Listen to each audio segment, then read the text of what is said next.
Do we, Jessica, just a point of clarification, do we need to redo our roll call? I think we have lost one of our members due to an emergency, but are we okay? No, we're okay to reconvene, but we'll just note for the record that Alana Yanez has left. Okay, perfect. That sounds good. So board members, we're going to go back to agenda item number 7 and complete our interviews for the MDC positions. We have Dr. Johnson joining us, we hope now, I think.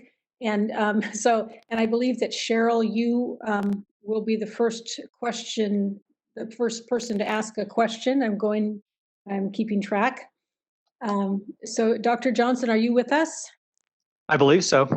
Oh, good. Okay. Oh, there we can see you now. Thank you very much.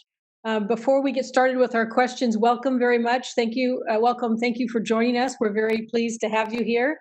Also, I'd just like to give you a minute to give the board a brief idea of who you are and why you're here. Great. Thank you so much. And again, my apologies for interrupting the flow of the meeting. Just because of the way things work in the world right now, that we don't have a lot of leeway with staff, and one of our doctors had an emergency, so I had to step in to surgery for a while. So again, I appreciate your allowing that to happen. As far as myself, I just celebrated my 40th anniversary as a licensed veterinarian in the state of California. Spent the first 10 years in primarily large animal, equine, dairy, mixed practice. Then I owned a small animal hospital for 20 years, during which time I built a ground-up facility, new hospital facility. Left that practice in 2011, and spent half my time doing primarily high-volume spay-neuter work at shelters, and the other half of my time I worked for the Veterinary Medical Board as a in-house consultant doing consumer complaint reviews, as well as facility inspections. Continued in that role until 2015, when I became employed here at the School of Veterinary Medicine, where I oversee all the live animal laboratories for our first 3-year students in the curriculum, as well as overseeing the junior surgery program. And I also teach the jurisprudence course, which if students pass, they don't have to take the laws and regs exam to get licensed. So that's what I do. During the last 4.5 years that I've been here, I've continued as a consultant to the Veterinary Medical Board, continued to do consumer complaint reviews. Obviously, that process got interrupted last year for a period of time when that whole process needed to kind of be revamped and reorganized. Have started to do a little bit again. So that's me. Again, I've known about the MDC for a long period of time, had an interest in it. I guess just 2 comments. I don't want to take too much of your time, but 2 comments. I was on the meeting right at the beginning, heard the comments from the public members relative to the fact that complaints may not get handled in the most expeditious manner. And I understand how that happens. When I came on in 2011, there was a significant backlog created for a variety of reasons. And over about a 3-year period, we were able to work through that backlog. And again, I know how it transpires. So that's one part of it. And then I also was on for a little bit when we were interviewing Dr. Payton earlier, and I just wanted to say that she is a respected colleague, veterinarian, and person that I know, and I would wholeheartedly endorse her membership on the MDC. So if you if you want to take that and not ask me any questions and have me go away, I certainly am welcome to do that. I guess the point I was trying to make is that I am very attentive to the issue of consumer complaints, and that consumers need to have a resolution, veterinarians need to have a resolution to those, and I do want to continue in that role. And if the board feels that my time and efforts are better served along those lines, whether it's again doing reviews or helping train other people to do reviews so that we can begin to catch up. Again, I ran along with my colleague Beth Parvin. She and I ran the hospital inspection training program for a number of years. So again, I'm willing to serve the board in any capacity. Again, I wouldn't have applied for this committee if I wasn't wholeheartedly interested in serving it, but I am interested in serving the profession and the board in any way that I can. So with that, I will be quiet and you can ask your questions if you choose to do so. Well, we're not letting you off the hook that easily. So Cheryl, let's go ahead and have you start. Okay, so remember, these are set questions.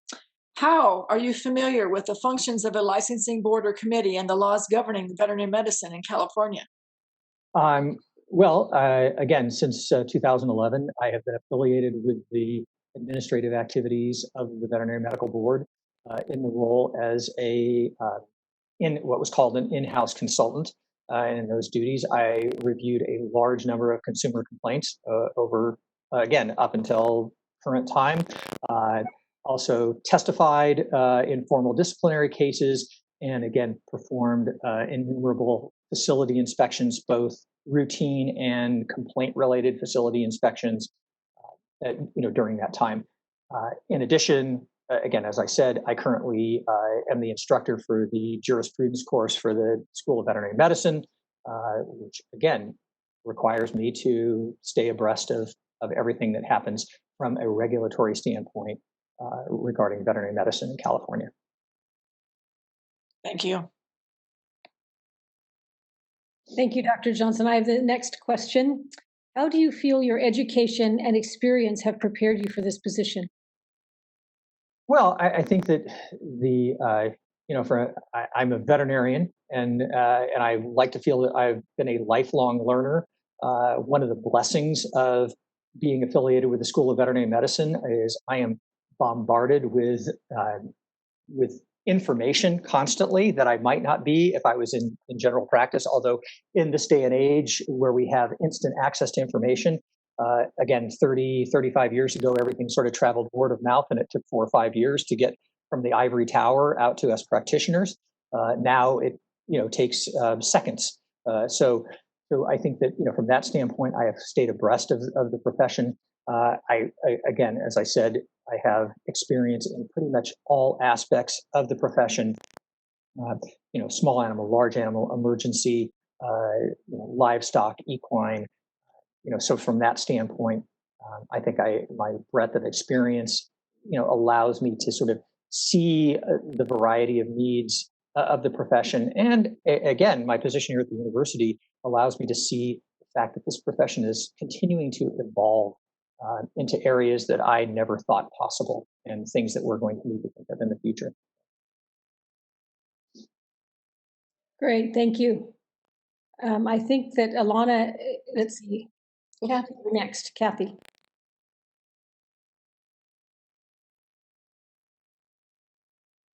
You're muted, Kathy.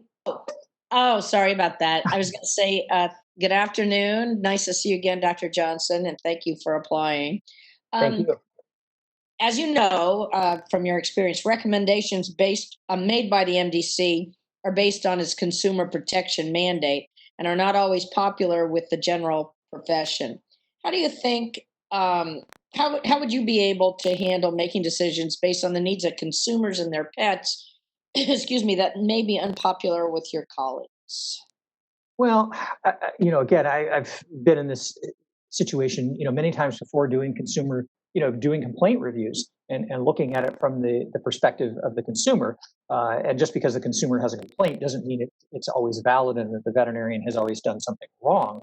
But that doesn't mean the veterinarian is always right. So I think that I've always held the idea that the more the veterinary medical board looks at the profession and tries to make it to the benefit of society and the public, it's a win-win because it makes the profession better. The more that we're guided, and a lot of things that veterinarians, certainly there are veterinarians that do things that are not appropriate. I mean, but some veterinarians do things because they don't understand that they need to do something different or that it's more appropriate to do something different. So I've always looked at it kind of as a win-win. And even though sometimes it may be unpopular with our profession or seem unpopular, when you look at it in the rearview mirror, those are generally pretty good ideas.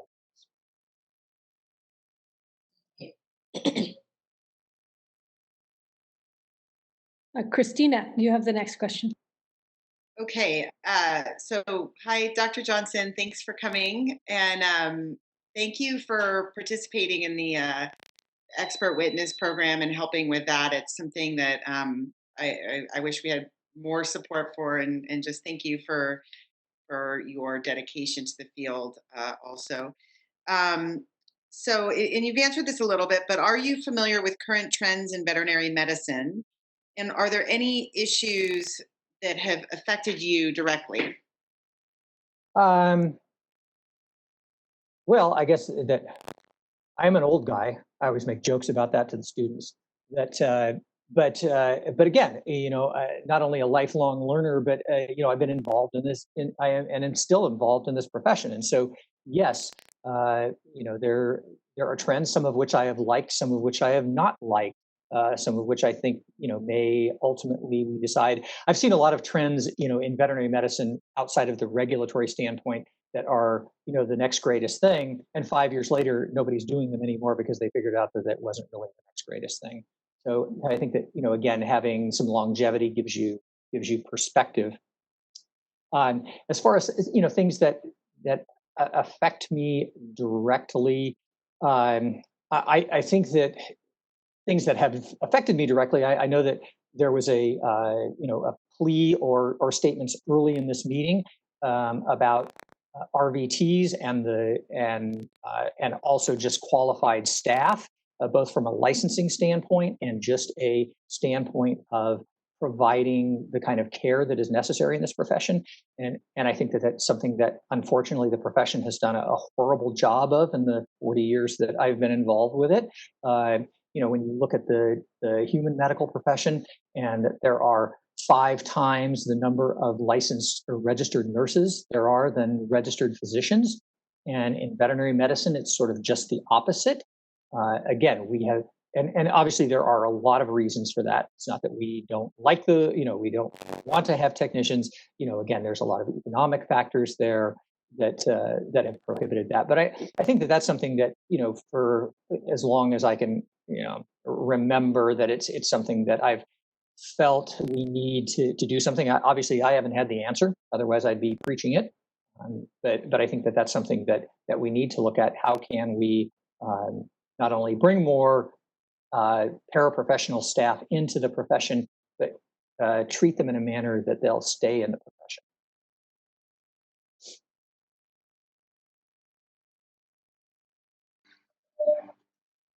Jennifer, you have question 5. Yeah. Hi, Dr. Johnson. I've seen your name on several things. It's nice to finally put a face with the name. My question is, do you have any issues that you would like to see the MDC address? Oh, issues. Well, I guess that one of the things that was interesting to me when I actually put in an application for the multidisciplinary committee is I actually went and I read in the Practice Act what it says about the multidisciplinary committee, and it does talk in there more broadly, not just about things relative to the practice of veterinary medicine, but also licensing and things along those lines, which I thought was again I didn't see that as a part of what the MDC does. As far as I think that there's a fine line between regulating practitioners from a medical standpoint, and I do think that some of the things regarding anesthesia monitoring, that maybe our guidelines should be a little more stringent or in line with what exists in some other states. But I also think that again, we need to be careful about sort of over-regulating. The other thing I do think that there is, as I read regulations and I have to explain these to students, I do come across some where there is some redundancy in wording, or it's just, it creates either loopholes or it's open to legal interpretation. And I think that some of those things could be cleaned up a little bit. I do have a little bit of a pet peeve with the way the laws are written about residents and resident training, and that the residents that we have here at the University of California are not given any.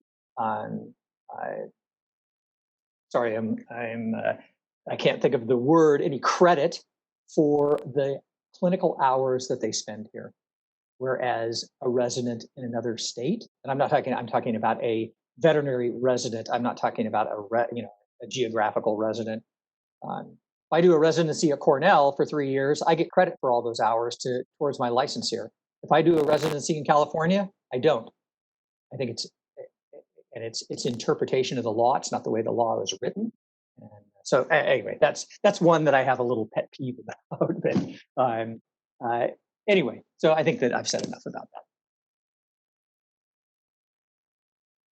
So Mark, I think you have the last question. Yes. First of all, was the surgery a success? Yes, it was a hind limb amputation on a small dog that had a fracture. It was a rescue animal. We unfortunately, so in our facility, we do have a 4th year service. And so these were 4th year students, first time that they had done that kind of procedure. We're having to filter them in small groups. And so the surgeon that was going to be in charge of that had to leave on an emergency. So I stepped in to do it. And yes, dog did fine. The students did very well. The last official question is there anything else you would like to share with the board? No, I mean, I think I shared it at the outset. Again, I have a desire to serve the profession. I think that, my experience, the breadth of my experience, my current position, gives me the ability to not only to do that, but to provide, some guidance going forward. But I will also say that, again, if I don't serve in this capacity, I will find other ways to serve. I am the chairperson of another committee, which again does not affect the profession as broadly as the MDC. And again, I plan on continuing my role as a consultant as long as the board wants to provide me with material to do that. So again, that's all. I don't think that. I think otherwise I've pretty much stated my opinions about everything that has been asked. Well, thank you very much, Dr. Johnson, again for being here and for answering our questions. I would like to open it up to the board right now. I see a couple of hands up, but I'm not sure they mean to be up. They've been up the whole time. Cheryl and Christina, did you have comments? Yeah, Cheryl. Well, I think I forgot to lower my hand, but I'll go ahead and ask a question. I'm like, wow, we have 2 incredible candidates here. I mean, we can't go wrong here. Which is why I said that if you choose to have Dr. Payton as a member of your committee, that I would wholeheartedly endorse her membership. She is just an amazing veterinarian and has amazing insight. So I would not feel offended in any way. Thank you, Dr. Johnson. Yeah, sure. But they both have incredible experience and incredible practice at UC Davis now for both of them. From a philosophical standpoint, I do have a question about, and this is not something for Dr. Johnson to answer, it's just my perspective here. In the past, we've always kind of kept the veterinarians that were board staff separate from the board. And so that's what I'm kind of, that's the only part of this that I'm uncomfortable with, that we've never had the consultants really interact with the board. So anyway, Jessica question, I think, right? Yeah, so just to clarify that, we actually had Dr. Pollard, who served on the NBC for many years. He also serves as subject matter expert. So it's possible to have that. Yeah, so what I'm concerned about is the in-house consultant part. Yeah, so Dr. Johnson is no longer an in-house consultant.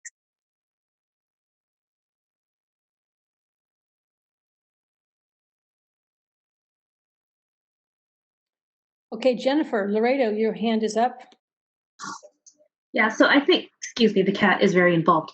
I think this is another situation where we have two amazing candidates, and I wish we had multiple positions. And I know Dr. Payton had applied last time and wasn't appointed. And I remember thinking that she is so amazing and that she is a cannabis expert. And that is such a hot topic right now. I think it would really behoove the MDC to have somebody with that type of expertise right now. But then Dr. Johnson, same thing. We tell everybody, if you are not chosen today, please apply again. We always get amazing candidates and they don't apply a second time. So Dr. Payton and Dr. Johnson, whichever is not chosen today, please reapply. No worries. I'm not going anywhere. Kathy, your hand's up. Hi. Yeah, and I'm being really super selfish here because, again, we have two great folks. And Dr. Johnson, I think on your resume, are you still a member of the diversion evaluation? I'm the chairperson of that committee. Yes. Okay. Yeah. Great.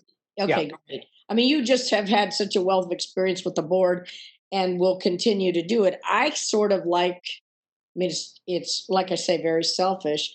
If Jamie was on the MDC, having Dr. Johnson still involved in all the other capacities that he has been and potentially can be again, gives us sort of a win-win, in my opinion. I mean, we're really lucky, and we did have other candidates that were very qualified that applied, and quite interesting veterinarians. It was tough, but when we did the interviews, it was very clear that Dr. Johnson and Dr. Jamie also sort of brought really important expertise to the MDC, either one of them. So anyway, that's kind of my selfish feelings here. And thank you, Kathy, for bringing that up, because we did have a remarkable turnout for these two committee positions that we were very grateful. We had so much interest. That was wonderful. Christina, your hand is up, but maybe it's... Yeah, I put it up. I just echo everyone's sentiments that we're so lucky to have two great candidates. I remember supporting Jamie the last time to bring sort of a fresh perspective and somebody who's sort of outside of all of just somebody new coming into it is also with all of her varied experience and viewpoints that are quite different, but hot topics. And then having Dr. Johnson stay on with other things, I think we would just be lucky to have both of them continue on. So I agree with the others.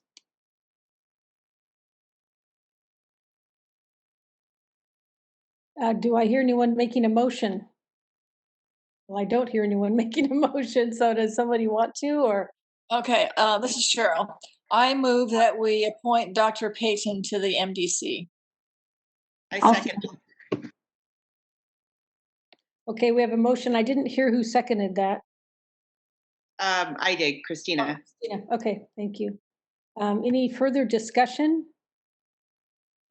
Jessica, do I need to ask for public comment for the interview? Yes. So moderator, would you please open up for public comment? This is the moderator, and at the direction from the board, the question and answer panel has been opened. If you would like to make a public comment, please type "I would like to make a comment" and send it to all panelists. I will now pause a moment to allow access to make a request.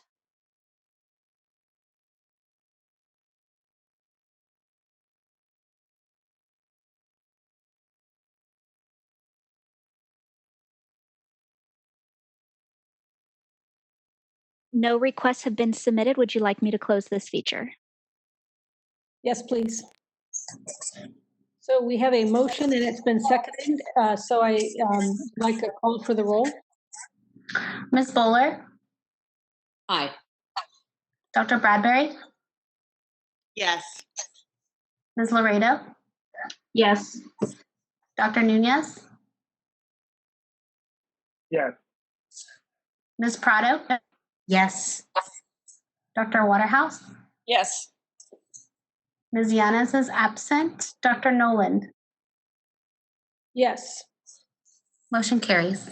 But in the same sentence, I would say we hope and are very encouraged that Dr. Johnson's willing to continue to help us in his other capacities, and we are very grateful for that.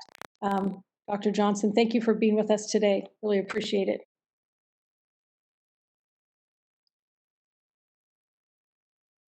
You're Okay. welcome. Oh, okay, great. And You're I welcome. don't, thank you very much. And I don't know if Jamie is still on the line, but we welcome both Jamie and Leah back. Okay, we're going to move on to item number 9 on the agenda: update, discussion, and possible action on proposed regulations. I'll turn it over to Jessica. And actually, I'm going to go ahead and punt it over to Justin Sotelo. He's going to handle agenda item 9 and 9A and B, and then I'll take over from there. Okay, thank you. So everybody can hear me, correct? Yes, sir. Okay, thank you. Okay, so agenda item 9A, this is an update item. As you're aware, this is a standard status update on pending regulations that we generally provide to the board on a quarterly basis. As you recall, our agenda in April was a bit abbreviated, so we didn't have the opportunity to provide you with an update at that time.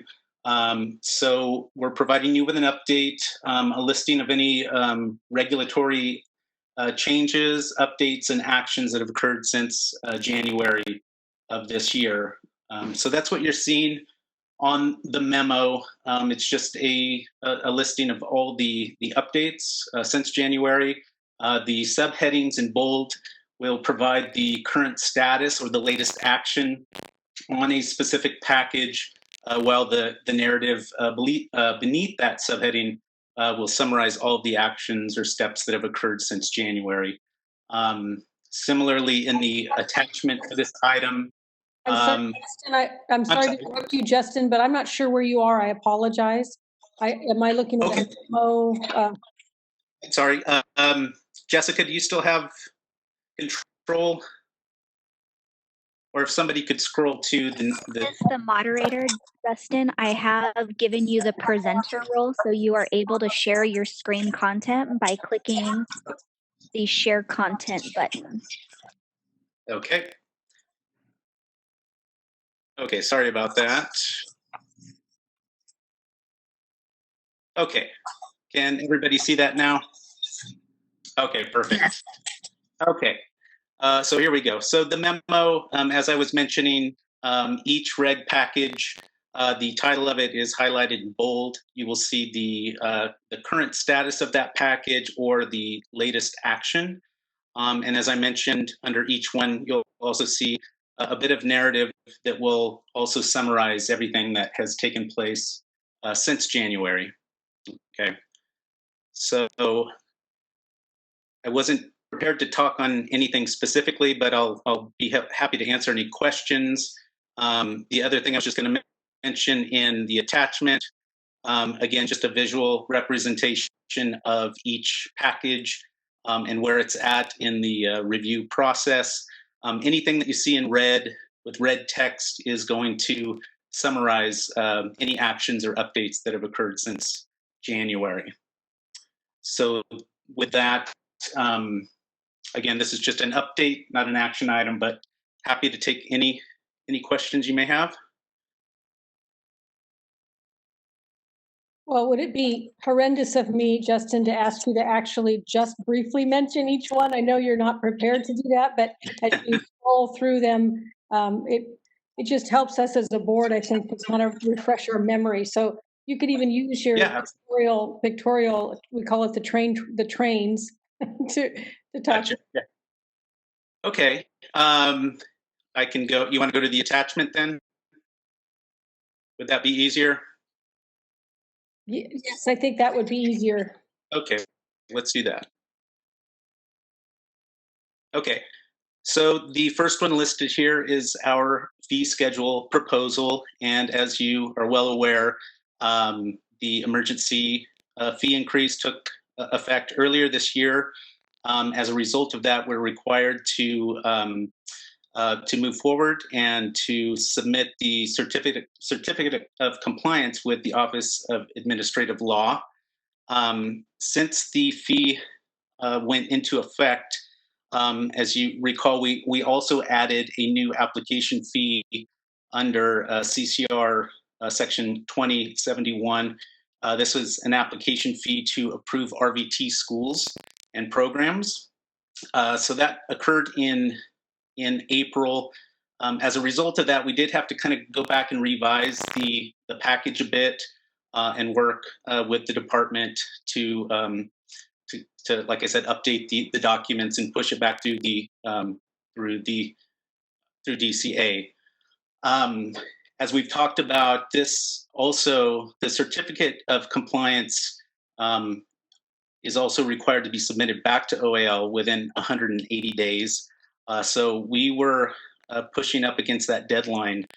Thankfully, there have been 2 executive orders issued by the governor which have extended our deadline. So we have been given a 120-day extension, thankfully.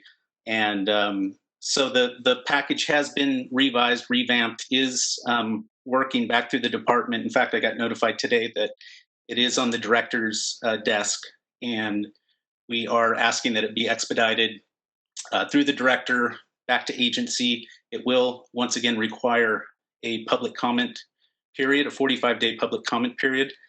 So that's where we're at with this package. Okay. The CPEI package, the Consumer Protection Enforcement Initiative package, you'll see that that became effective April 1. So those regulations are in effect now. The criminal conviction, substantial relationship, and rehabilitation criteria, aka AB 2138 package, that was resubmitted to OAL in June. June 11th, it was approved by agency, so we resubmitted it. We requested an expedite review. We are still, I'm waiting to hear back from OAL. Well, actually, I have heard back from OAL. It's essentially approved. There are a couple of non-substantive issues that we need to address. And the OAL attorney will be emailing us here shortly to address those items. And then that one should be in effect and buttoned up. Disciplinary guidelines. That one you just mentioned, is that the one where we struck out the line, but not limited to? There was like a very broad definition of crimes that could be considered in denying an application, and we thought the language was overly inclusive. I believe so. Yes, it is. Yeah. Okay. There we go. And you approved modified language in January. This one was re-noticed for 15 days, and then ultimately resubmitted to OAL. So we're almost there with this one. Almost crossed the finish line. Oh, that's pretty cool. Yeah. Can I ask, the non-substantive changes, they're not going to require board action again, are they? Are they just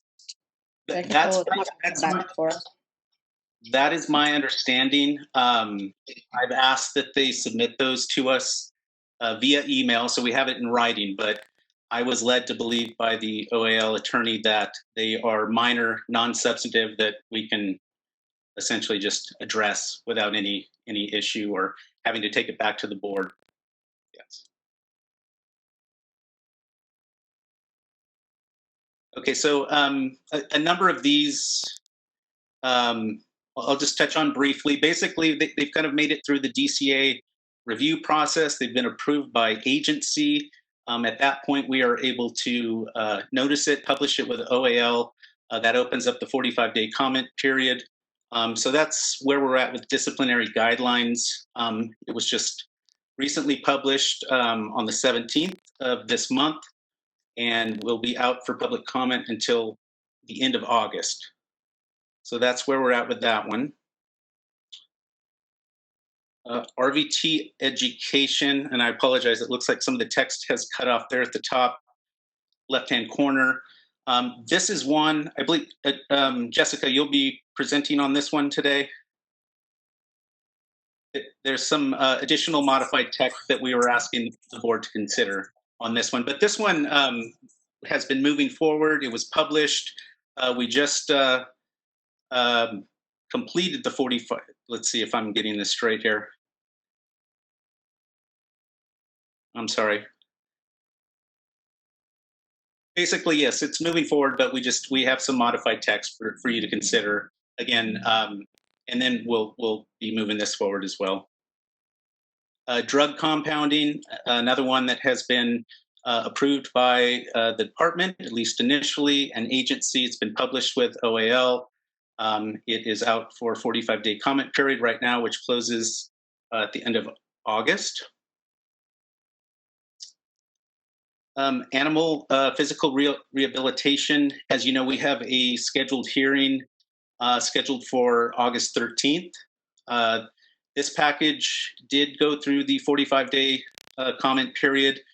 We did receive comments on this and a request for a public hearing. So we will be holding that on August 13th, and then we'll see where we're at that point.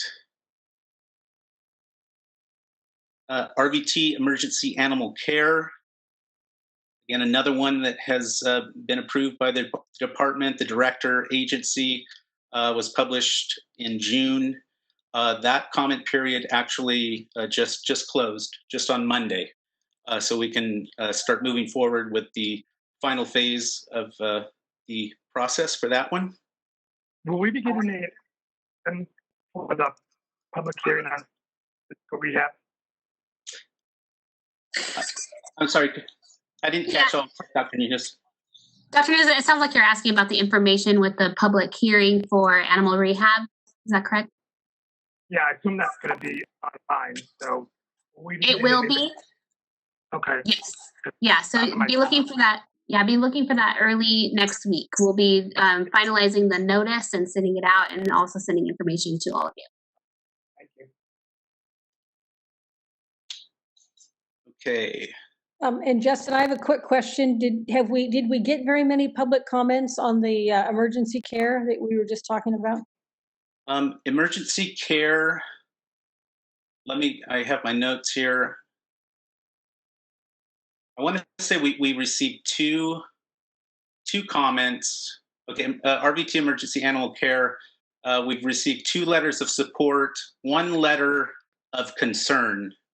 That's the way it was characterized, listing some concerns. So that's what we've received on that one. Rvt Job Tasks. This is another one that has made it through the 45-day comment period that closed on Monday, the 20th. But we do have in the next item some modified text for your consideration. This will align that language with the drug compounding language that you approved in January. So we'll have to notice that for another 15 days, and then we'll be able to move forward with that one.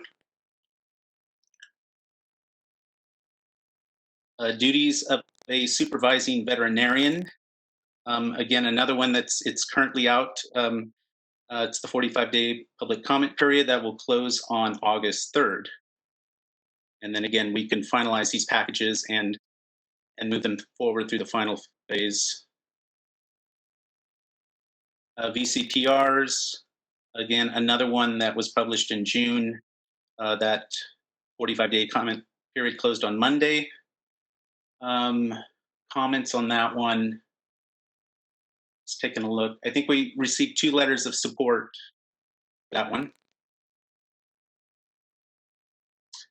Okay, and then we've got these batch of here at the end, the minimum standards for alternate veterinary premises. shelter minimum standards, which have been discussed today. So these are going to require some additional work on my part, staff, in working with our regulations unit to push these through. I will say that a lot of my focus since I've been on board, I mean, a lot of the proposals at the top have been set in motion. So that's kind of been our focus in getting them through the department, getting them through the budget office, et cetera. Now that I think those are on their way, we can kind of shift our focus to some of these other packages. And then there are a couple here at the end. I'm sorry, I'm just going to breeze over there. There's about six of these that are kind of in that category that will require some additional work on staff to get them moving. And then there are a couple of here at the end that you will hear about under, I believe, agenda items 9C, C through E. So any questions or comments? Thank you, Justin. I'm sorry to force you to do that, but it was very, very helpful to me, at least, and I think the rest of the board members. And it's nice to see some of those trains approaching their caboose. Right, So. Exactly. Okay, yeah, not a problem. Anything else? I think there are. Well, I think Mark has a hand up, and I think that Christina does. So. Okay. Just a request: when you present this table, again, I just noticed that there are some date stamps at some of the milestones.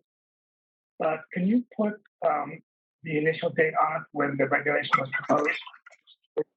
Yeah, how long it's been on the track. Not all of them have the date proposed. And also, Carrie Holmes was talking this morning about Sharewell. That's going to help with regulation streamlining. Can you tell us about that helping you? I can comment on what I'm aware of. I know it's in the pilot phase. We, at least the program, have not been able to utilize the program yet, but I think it will allow better communication between program, legal, all the different units that are working on the packages. And but I know, Jessica, do you have kind of a time frame? I know they talked about it or alluded to when it will be live. I apologize. I don't have an exact time frame. I think it is within a matter of months, though, because I think that the pilot programs are finishing up if they haven't finished yet. I don't know if Tara knows any more, but I think that this is really going to help us with tracking. I think it'll help us for sure. You even compile this report to you. We can show you exactly where it's at in the process and when it hit each step. In my experience, a lot of times is spent things being kicked back. Like when it goes to legal, it's going to get kicked back because something was wrong. Is Streamline going to be able to help us put forward regulations that doesn't have mistakes in it? I don't know what packages you're specifically referring to about things that were wrong that legal had to take back. I mean, a lot of times legal wrong with it, and then it needs to be kicked back, and new language needs to be done, and it just kind of back and forth like that. So I think that with the assistance, of the reg unit and working closely with our reg attorney, I think that's going to help a lot. I think what you're referring to is some of the frustration members have expressed about having multiple legal counsels over the course of a regulatory package, and with each new attorney, we sometimes get new advice. But again, I think having a designated reg attorney will help with a lot of that. So Streamline won't address that, but we are just in other ways. I was just hoping to get some sort of enthusiasm about how this is going to help with our regulatory process. I have a comment. This is Tara.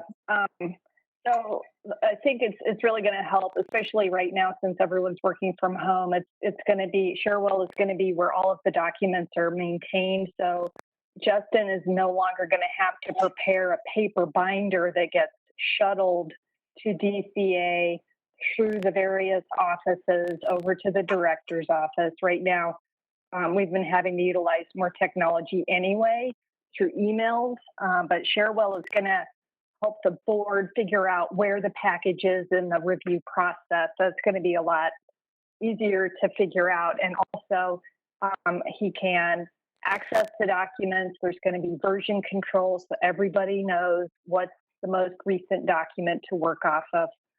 Because now with the new reg unit, there is review going on through DCA legal at the same time that budget is also reviewing the package. So this way, if budget goes into Sharewell, they know that, oh, there's a newer version that legal worked on. So that's the most recent version to look at. We've had a lot of back and forth with this version. So that's going to help a lot as well. I did want to point out that on the chart that you see on your screen, on that first line, the first blue line of boxes, you'll see a date like on Rvt Job Tasks that you're seeing right now. That third box, you can see a date. And that date is when the board approves the language for the first time. So you can see from that date how long it's taking for these packages to get through the process from initial board approval through DCA, through agency.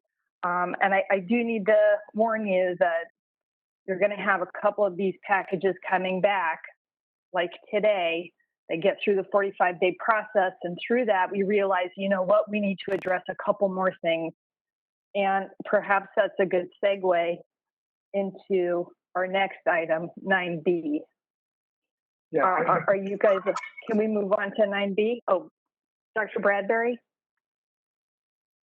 This is really quick. I just wanted to comment to Justin and say thank you. It's great to have you on board. And it may be that I'm just reading these more now and I'm more used to it and this is all the same, but to me it seemed like the way this was presented with that little summary before the train thing, that summary part was really helpful for me.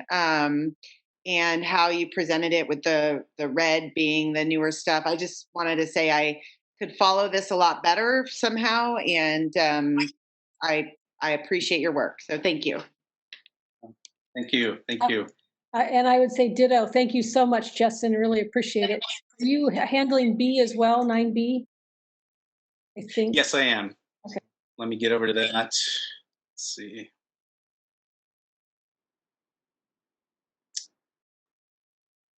So yes, as I had alluded to, you have modified text here for your consideration and approval. This is specifically for our Rvt Job Tasks reg proposal. As I mentioned, this package is moving through the process. The 45-day comment period concluded on Monday, July 20th. However, as I again just mentioned, we needed to align the language in this proposal with the drug compounding language that you approved in January. So if you want to, I can scroll down to the language specifically so you can see what's being added. Anything, the language in double underline is what is being added.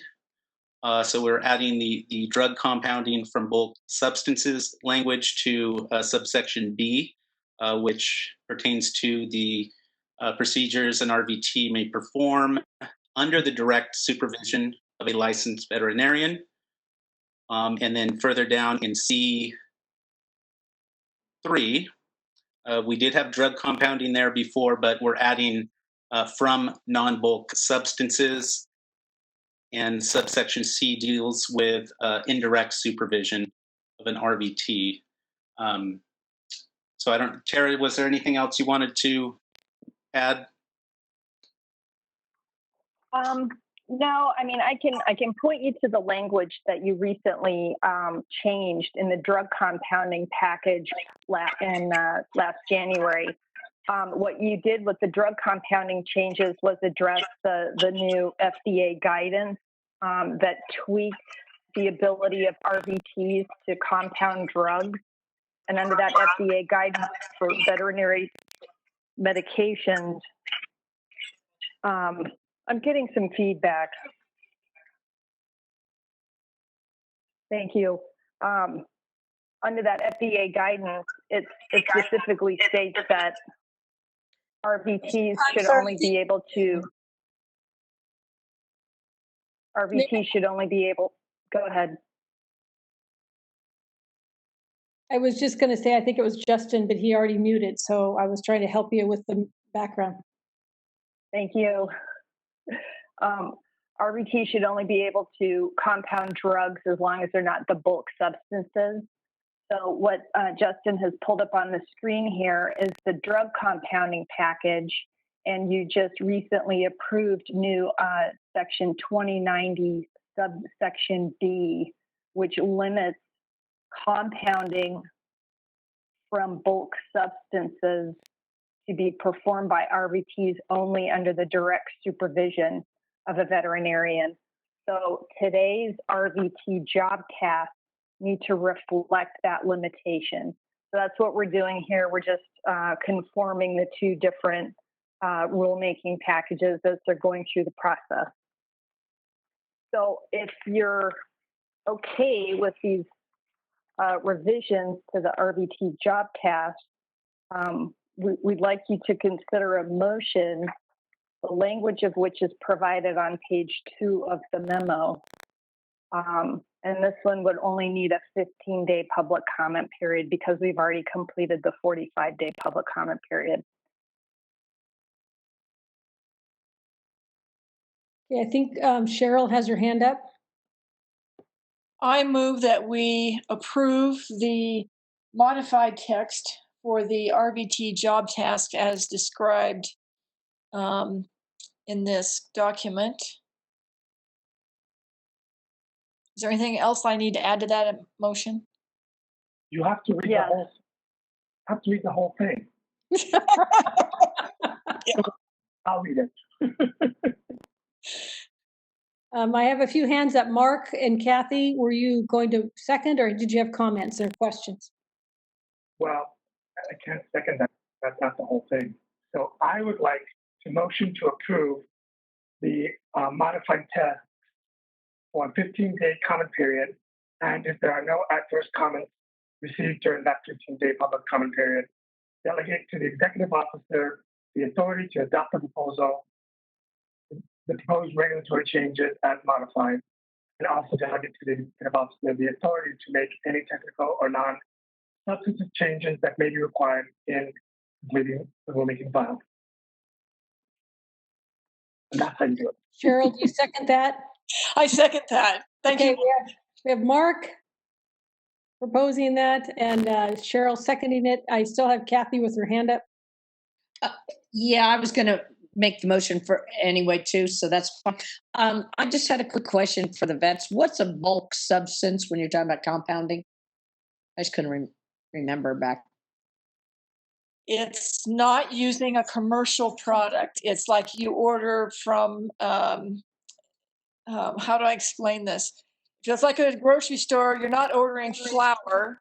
You're not buying flour at the grocery store. You're buying wheat and making it from the original chemical. Got it. Thank you. Okay, we have a motion and we have a second. Any further discussion? Can I have the moderator please open it up for public comment? At the board's direction, I have opened the Q&A panel. Please, if you would like to make a public comment indicate that you would like to make a public comment and send it to all panelists. I will take requests in the order they are received. I will now pause a moment to allow individuals to access this feature and send the request.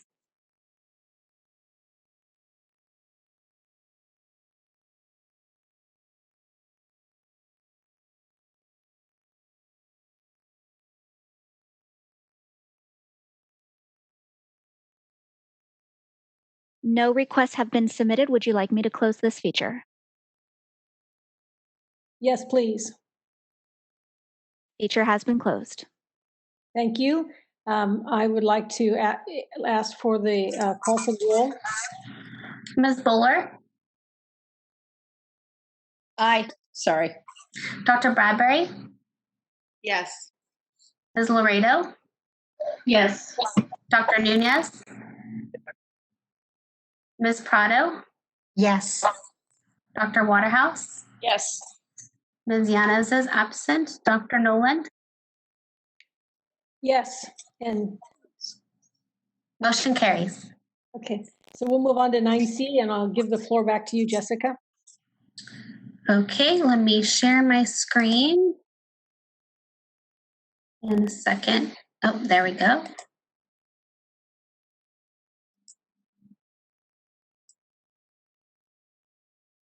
Okay, so do you see the memo for agenda item 9C now on your screen?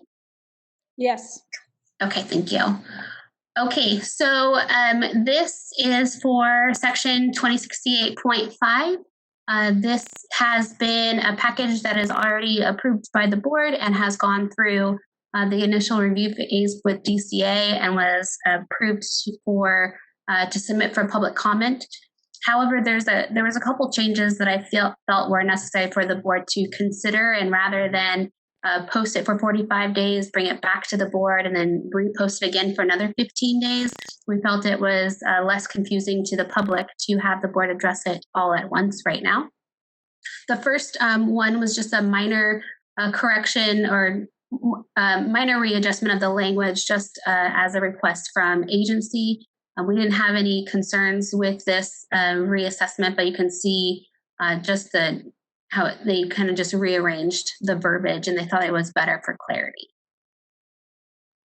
So I'm going to go ahead and skip to the substantive changes that we were requesting.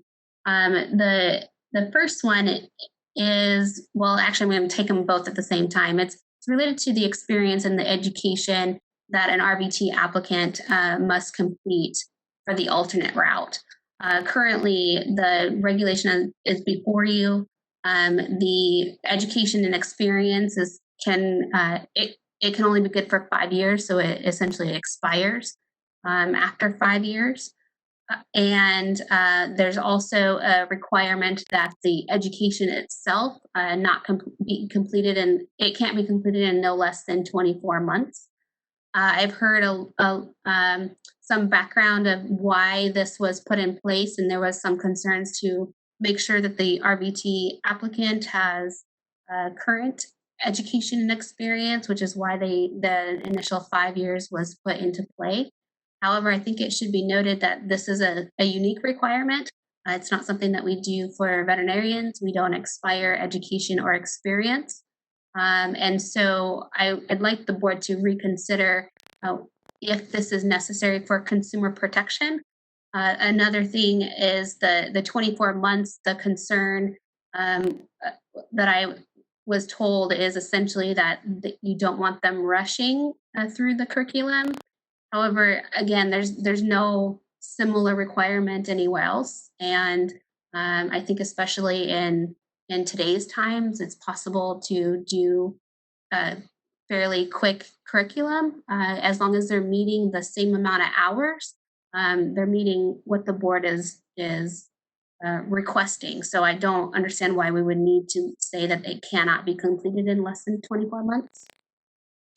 So with that, I'll turn it over to the board and ask that you guys discuss the need to have the expiration of the experience and education, if that provides necessary consumer protection.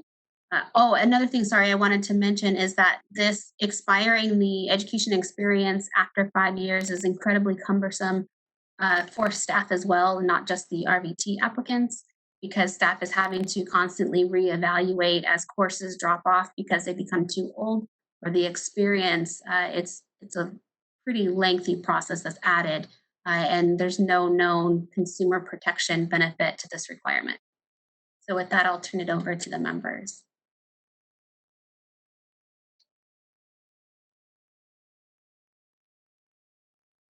Okay, Jennifer, you have your hand up. Yeah, so I wholeheartedly agree with this. I don't like the time frames. You know how I feel about putting restrictions on RVTs that are not placed on veterinarians. I think that this would be removing a barrier to licensure. And I really want to thank Jessica for putting this together because I think this is wonderful. Kathy? I agree, and thank you. And I definitely wanted to hear what Jennifer had to say. I have a question. It's kind of dumb, but in the regulations, whoopsie, you're in the with the full proposed modified text, we refer a few times, or at least a couple, to the California Veterinary Technician exam. It's still there. Is that the law exam? I thought we removed the requirement for the California RVT exam since we use the VTNE. And it's still listed. It's on page 7, for instance. So. Yeah, so the board did unapprove the California exam. It's still in the statute that the board has authority. So if another exam was created, the board would be able to review and approve it if necessary. But you're correct. It's right now only the national exam is required. So we want to leave the California exam in this, even though we're not requiring it. Maybe it doesn't matter, I suppose, but looking at you, Tara, here. Yeah, Tara. And it may be too complicated to add to this. I just was confused when I was reading through the reg. I would recommend keeping it in there because the statute itself references the state exam, and this provides the board the ability to reinstate the state exam if at some point in the future you determine that it becomes necessary again. But today, they don't have to take it. Got it. That's a good point. If the VTNE went out of existence or became less, less professional or something. I understand. Thank you. Cheryl. So I have a question, especially of Jennifer or anybody else that has an opinion. So should there be a time limit, but a different time limit? So if a person got their experience, their 4,000 some hours, if they got that 30 years ago, and medicine changes so quickly, if they got 30 years ago, should they be able to go ahead and become an RVT? So I can answer that. Just my opinion, I wouldn't put any time limit. Things do change, but the hands-on skills, it's kind of like riding a bike. It comes back to you. Last summer, I worked for a veterinarian and I was rusty. And after a week or so, it was right back to it. So there are certain things like venipuncture and placing an IV catheter that, yeah, you might need to brush up a little bit, but that doesn't go away. As far as the educational portion, that does change quite a bit. But the hands-on skills, I wouldn't see any need for a time limit. That's just my opinion.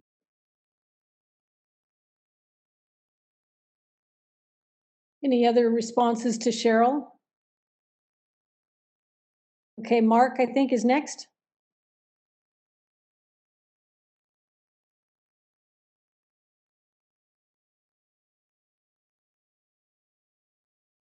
Mark?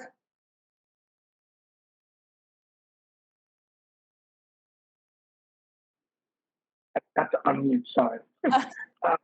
I can definitely support the part where the clinical experience can be achieved in less than 24 months.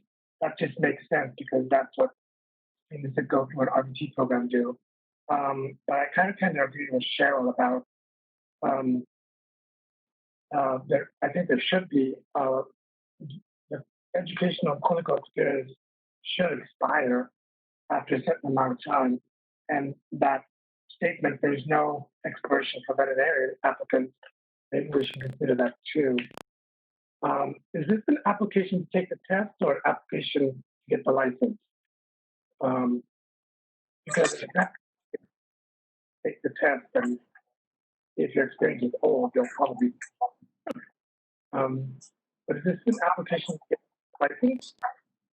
Or to take this is an application to sit for the examination.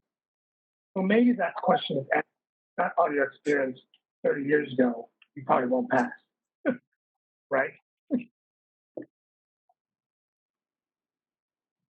I'm sorry, can you restate that question? I was concerned about there not being an expiration date for your educational and clinical experience. But since we're talking about an application for the exam, if you did get your education 30 years ago, you might not pass. So I'm trying to rationale for supporting the proposal here. I think the 2-year one is easy, but the 5-year one is not easy. You were breaking up with me quite a bit, but I also wanted to clarify too that the RVT applicants who go to an accredited program, their education is not expiring. So it really feels like we're just doing this to those with the alternate route. And actually, perhaps giving an example that we are just now facing too.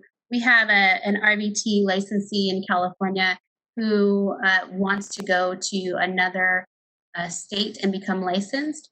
Unfortunately, fortunately for them, they went through the alternate route pathway through us. But in order for them to take the exam with the national exam, they need someone to allow them to take it. But since they went our alternate route, even though she is currently an RVT practicing in California, her education and her experience is now expired. So she would have to go back and redo the education in order to be eligible to sit for the national exam. Well, now that I'm clear, this is an application to take the exam. I'm okay with all of it because the exam is basically testing whether or not you know your stuff. I'm okay with all this. Okay, Christina.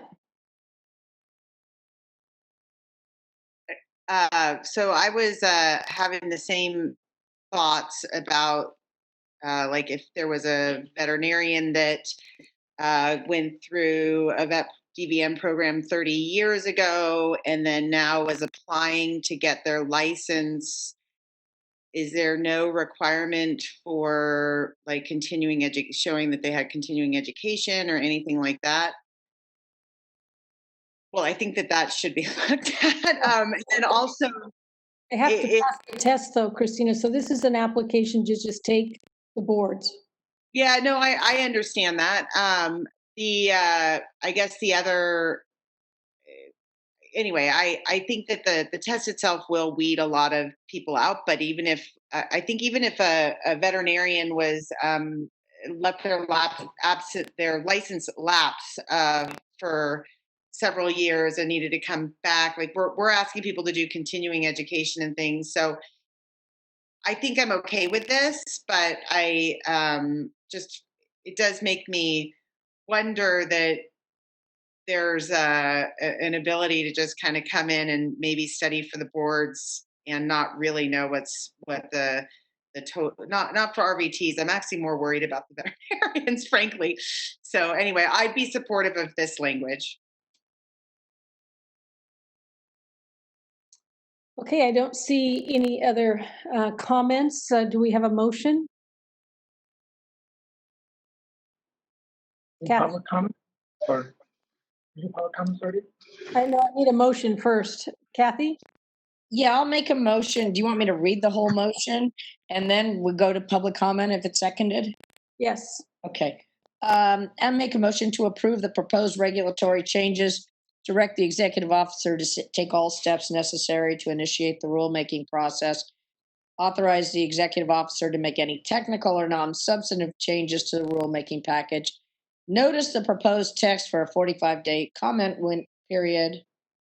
If no adverse comments are received during the 45-day comment period and no hearing is requested, adopt the proposed regulatory changes as modified. Thank you. I'll second that.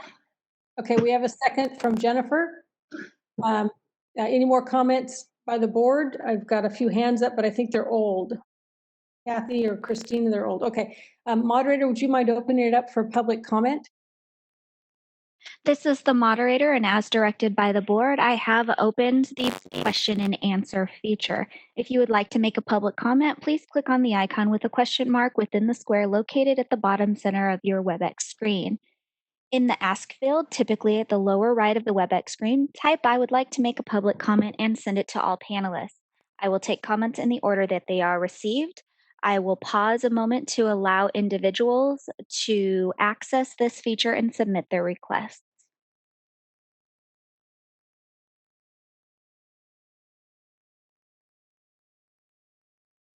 We have received one request for public comment from Nancy. Nancy, your microphone is unmuted. Hello, I'm Nancy Ehrlich, and I am the regulatory legislative advocate for the California Rvt Association. And in that capacity, I am letting you know that CARPTA supports this change to the regulation, that since the alternate route has been in existence for so many years, we realize that the candidates that come through this route are very competent and qualified, and therefore we don't see any reason to create a distinction between the 5-year limit for them and not for anyone else. So we support this regulation as written.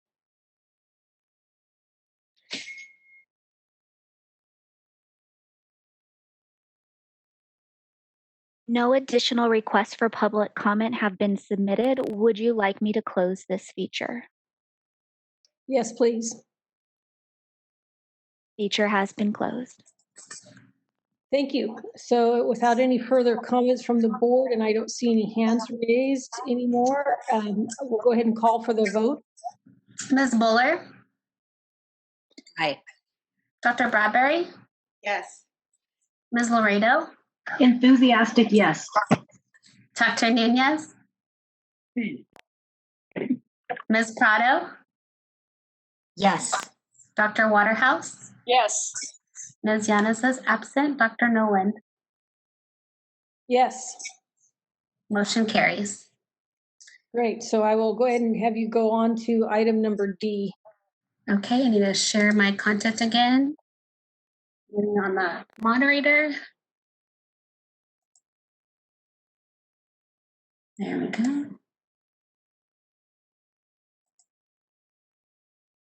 Okay. So I thought it was important to have that conversation first, because based on how that happened, then that would change the direction of this memo.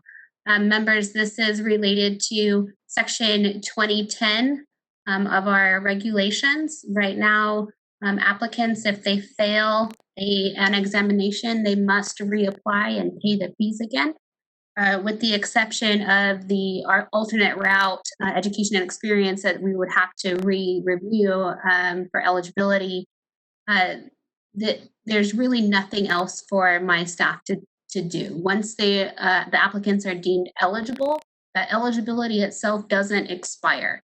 And so to require them to, if they fail the exam, have to reapply to us and pay the same fee again, doesn't make much sense to us. We think that it's all my staff would do, it's creating additional work for us too, because we would just go on, we'd have to just press approve, and it's not a necessary step. So we are recommending that the board consider removing this and not requiring them to reapply and submit the same fees for us to not do any additional work. So with that, I'll put it over to the board.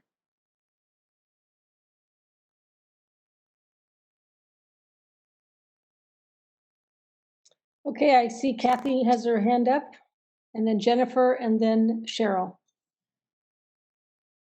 Thanks. I just want, I agree with this.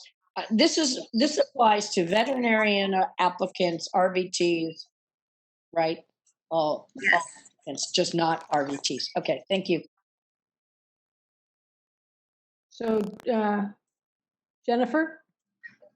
I agree with this one as well, especially if it's going to cut out an extra step for applicants and make things easier for staff. I see it as a win-win.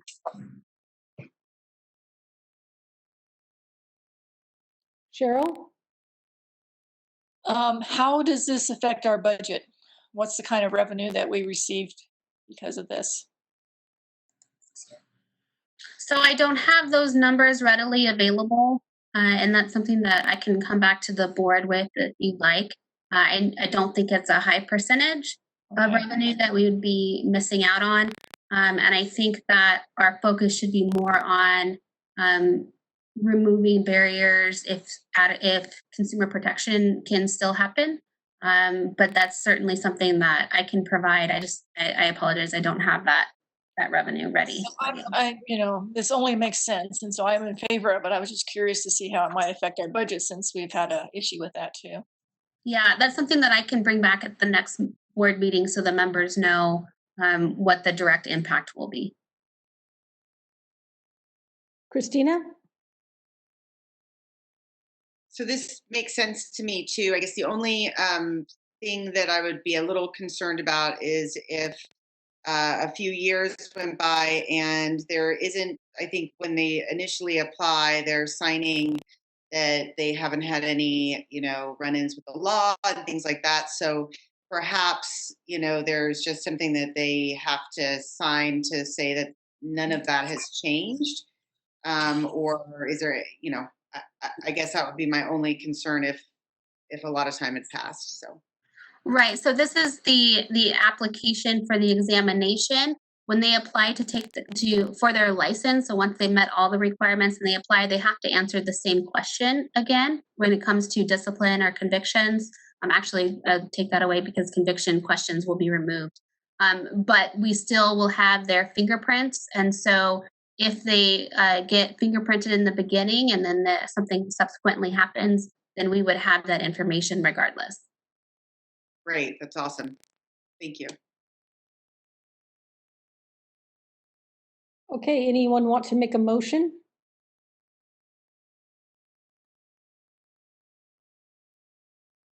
I would make the motion if I had the language. I move to approve this and all that stuff that Kathy and Mark said afterwards.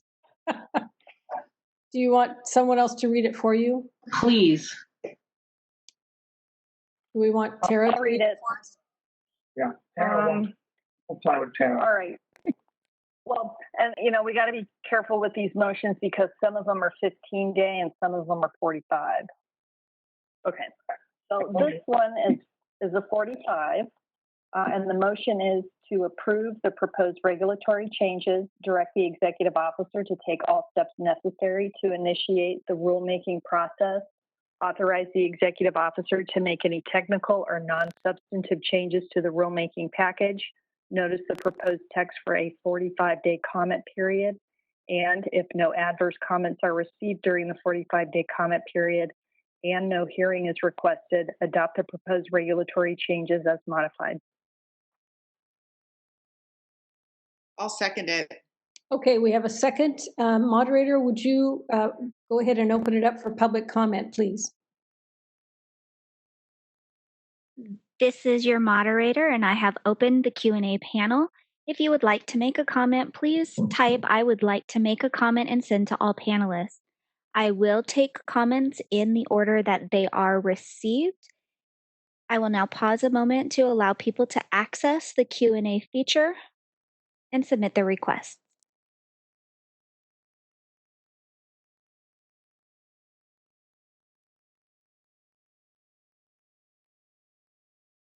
We have received one request to make public comment. An individual identified as Nancy. Your microphone is unmuted.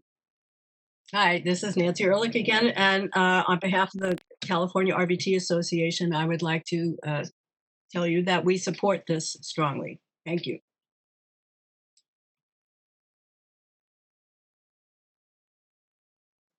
No further requests have been submitted. Would you like me to close this feature? Yes, please. And I would like to thank Nancy for being here to make comments. We appreciate it. Okay, go ahead. I think we're ready to call for the vote. I don't see any other hands up. Dr. Noland, Yes. Ms. Bowler, Yes. Dr. Bradbury, Yes. Ms. Laredo, Yes. Dr. Nunez, Yes. Ms. Prado, Yes. Dr. Waterhouse, Yes. and Ms. Yanis is absent. Motion carries. Okay, and I will go ahead and take on the last one, 9E. Let me share my screen again. Okay. And this one is basically just cleanup language because it's minor and it's non-substantive. There's no regulatory effect to it. We can do what's called a Section 100 package, which is a lot faster than the normal process. Essentially, all we're asking is that we repeal Section 2068.7. As you can see I'll scroll down to the end. It says that this section shall become inoperable on January 1, 2010. I feel like after a decade, we can go ahead and repeal this, and it just helps clean up our Practice Act. With more codes in there, it tends to confuse quite a bit of people, and I just think it's cleaner if we repeal it. So I'll go up to the motion, and it is slightly different if the board approves this. Okay, looks like Jennifer. So I actually remember this. I was dead set against it. I sent a nasty email of opposition at the time, so I would love to have that removed. I just want to clarify for everybody that anybody who did become licensed in this period is not going to be unlicensed, that they're just free and clear. Say that again? I want to make sure that anybody who did take advantage of this and become licensed during this period, that this will not repeal their license, that they are still licensed. Okay. Yeah, that's correct. Okay, Kathy? I was just, this seems so bizarre and random to me, and I'm glad somebody saw it and is cleaning up. I was just going to try and make a motion, but I don't even see the language for the motion here, other than to repeal it. But It's on the screen, Kathy. It's on the screen. oh, you know what? I'm not looking at the screen. There it is. Repeal section CCR section 2068.7 and direct the executive officer to take all steps necessary to initiate the section 100 rulemaking process, make any technical or non-substantive changes to the rulemaking package, and adopt the proposed regulatory changes. I'll Okay. second. Okay, Mark has seconded it, and then he's going to mute, right, Mark? Thank you. Well, and Do you have another comment? Okay. The first time I ever heard of Section 100, so it's pretty cool. Okay, we have a motion and a second, and unless Kathy or Mark have any more comments, their hands are still up. I'll ask the moderator to open it for public comment, please.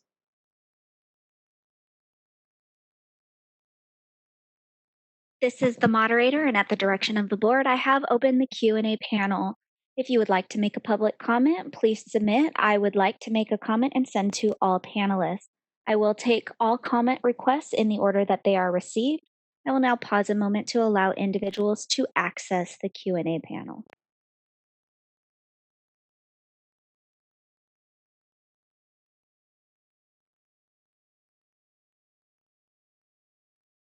This is the moderator. No requests have been submitted. Would you like me to close this feature? Yes, please. Okay, now that we have a motion and a second, I'd like to call for the vote. Ms. Bowler? Aye. Dr. Bradbury? Yes. Ms. Laredo? Yes. Dr. Nunez? Yes. Ms. Prado? Yes. Dr. Waterhouse? Yes. Ms. Yanas is absent. Dr. Nolan? Yes. Motion carries.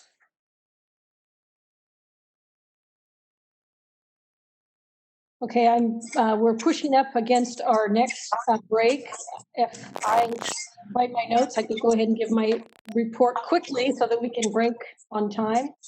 I'll have to find my notes. So it seems like it's been an extremely busy first half of the year.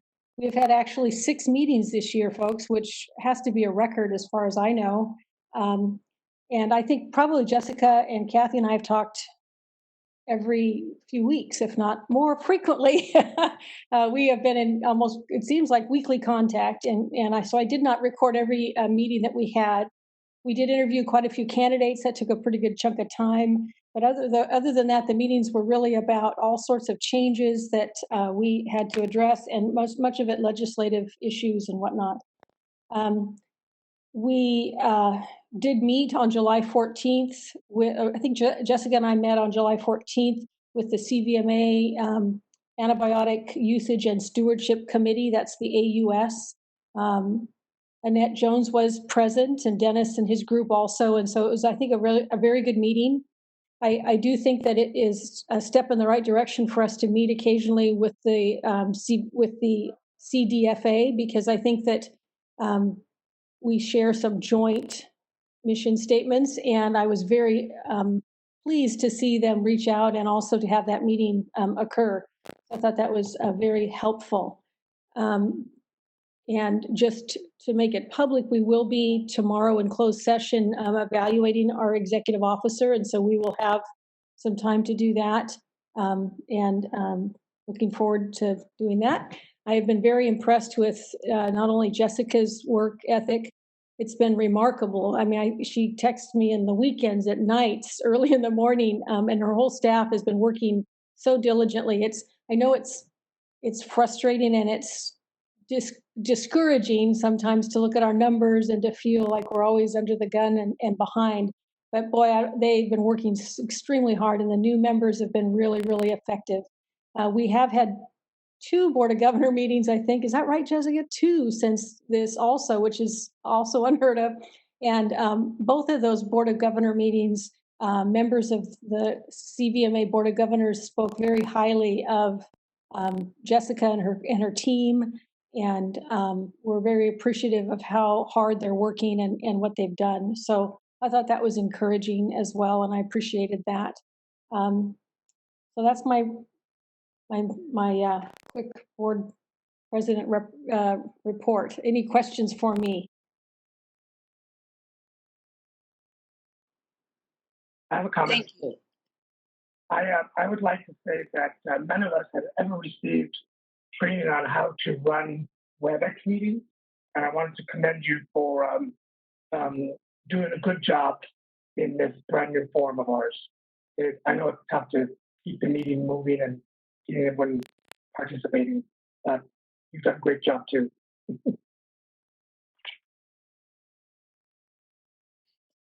Can I? Thank you, Mark. This is also for Jamie, but also for Jessica. I just really wanted to thank, after being on the board all these years, for me anyway, these reports, and I know how hard it is for Jessica to work on them, the sort of monthly updates that we are getting. I think we got one, let's say early June or whatever, are very, very, very helpful, and I think really terrific as a way of communicating all the things that are going on. And I really appreciate the staff for putting those together for the board. And I know, Jamie, you had a part of that as well. So thank you guys very much. And I think one of Jessica's reports was written at 11 o'clock at night, if I remember. Yes. Her time cards lie a lot. But to our favor, honestly, it's embarrassing how much she's working. I really appreciate how hard everyone is working, and it's tough times. We all know that, and we all understand that just the stresses of everyday life have been multiplied. So thank you guys for working so hard too, and for showing up and being so committed with not 1 or 2, but 6 meetings so far by the middle of the year. That's pretty impressive. Okay, having said that, we're going to go ahead and take a 10-minute break. We'll come back at 3:10.